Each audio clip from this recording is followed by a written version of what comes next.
Today I'm giving you my 3 favorite options for traveling with your Sony APS-C camera body. I'll also give you some alternatives, and we're going to cover everything from ultra wide to extreme telephoto and everything in between, so you're covered no matter what you encounter. Let's get started.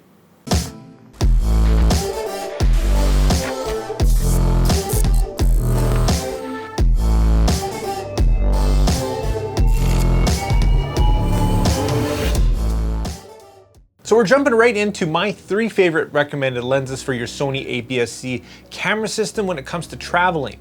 And of course, these lenses aren't going to be perfect for everybody because we all have different needs. So I'm going to give you some alternatives as well, but we're going to dive in and check out some lenses in terms of build, size, and weight, which is a huge factor, as well as performance, and give you a bit of an idea about what you should be kind of looking for. So guys, if you haven't seen one of my videos, my name's Stefan Malik. I do a lot of photography and filmmaking, news reviews, and tutorials. So if you do enjoy this type of content, you like this video and it helps you out, and you want a chance to win lenses and all sorts of gear and fun stuff, make sure you hit that like and subscribe button and join the community. Anyways, having said that, let's dive right in and check out our first lens. Number 1 is an ultra wide lens that's been around for a while. It's the Sony 10-18 f4. And don't let this lens's size and weight fool you. Although it's tiny and does weigh pretty much nothing, it's a fantastic performer. It's got great features like image stabilization, it's fairly sharp for what it is, and it's compact and light enough to take anywhere.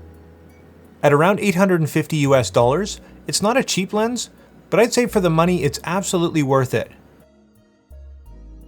This lens only has an 8mm focal range, which doesn't sound like a lot, but at that huge ultra wide zoom angles, every millimeter makes a pretty big difference, as you can see here. Here's what that looks like in stills.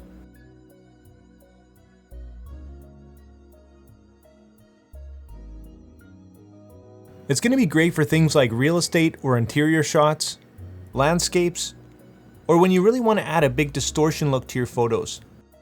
I must say that I do enjoy almost everything to do with this lens. You could almost forget about it around your neck because it's so small and so light, and that partnered with being such an ultra wide lens, it's just got a lot of character and it's a great storytelling lens. I think every photographer should have an ultra wide lens, and you wouldn't catch me traveling without one. And like always, here are my personal pros and cons for this lens that you'll find in my full in-depth review of everything that I review. So now let's have a look at some ultra-wide alternatives for your APS-C system. Sure, the 10-18 is a bit pricey, but for what it is, it pretty much offers more than anything on the market. There's really not much to compare it to.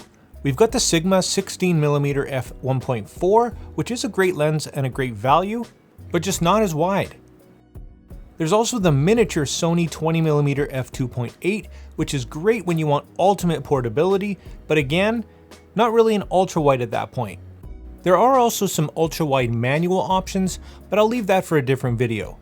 Keep in mind that you can use full-frame lenses on your APS-C camera. They can get a bit pricey, but there's lots of great options for you. Here's a link to some full-frame lenses that I recommend. Let's check out our second lens now.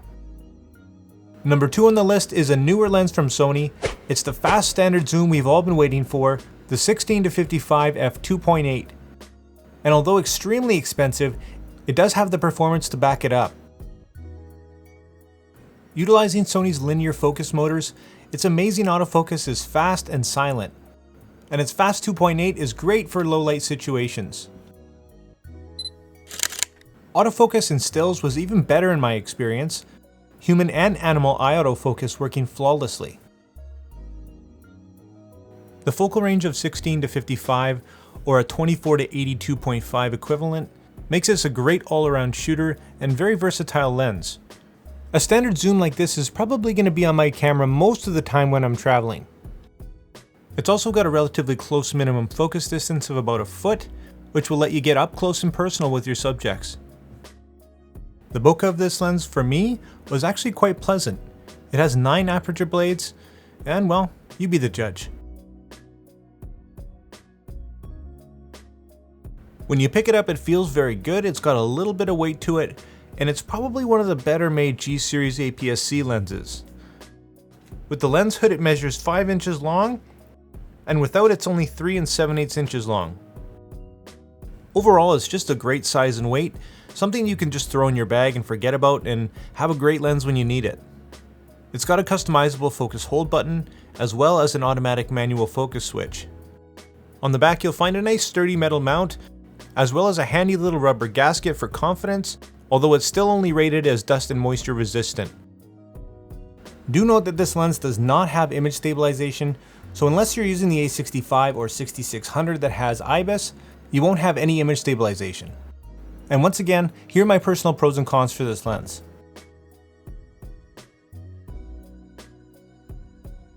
And let's again have a look at some alternatives.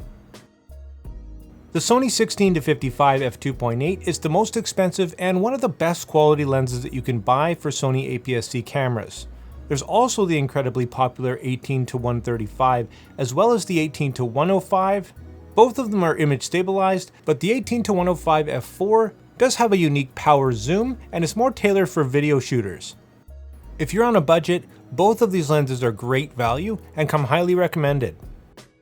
For you fast prime lovers, there's also the Sigma 30mm f1.4, which is a 45mm equivalent. This is a great value lens, and don't forget about the Sony 35mm f1.8 OSS, which is image stabilized. And with lots of third-party lenses being released lately, there's lots to choose from. Now let's have a look at the telephoto lens that I recommend to you for traveling. And last but definitely not least, it's the newer 70-350 f4.5 to 6.3 GOSS, one of Sony's newer telephoto lenses for crop sensor cameras, and at only $900, this thing is an absolute beast.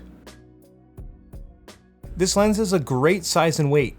It measures only 7¼ inches long with the lens hood and only 5½ without. Fully extended, it's only about 9 1/8 inches long. And this is impressive considering it's quite a capable telephoto, and it weighs only 625 grams, which is about 1.5 pounds. It is a plastic or composite build, but altogether feels pretty well put together, similar to the newer 16-55 f2.8. So how's the autofocus with this lens?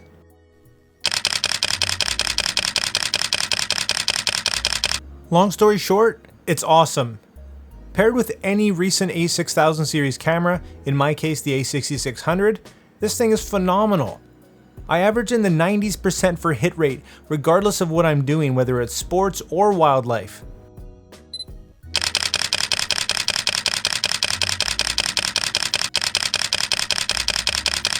Even despite some user error there, it still manages to lock on and find the subject. Incredible.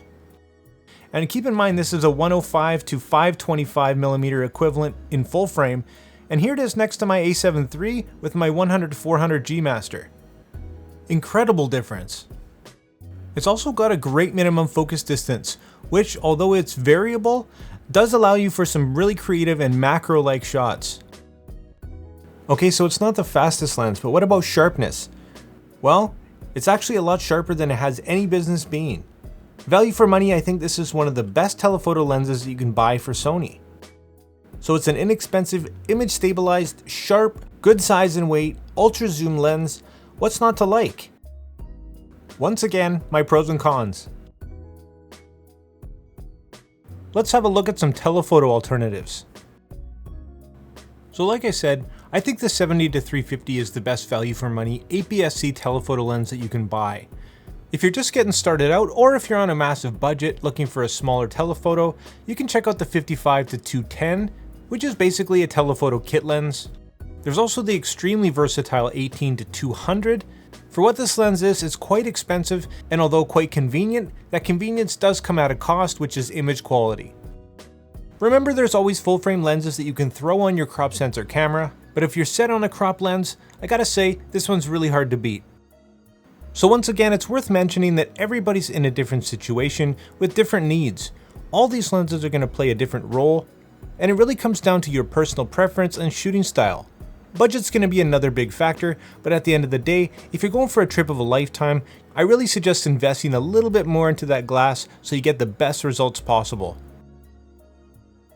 And that's going to be it, guys. Let's leave it at that. Thanks so much for watching this video. I hope you liked it and enjoyed it, and if you did, consider hitting that like and subscribe button. Drop all your questions and your comments down below, and if you want to pick any of these lenses up, Check down in the description for affiliate links as well. And like always, make mistakes, be yourself, and get out there and take some more pictures. See you next time.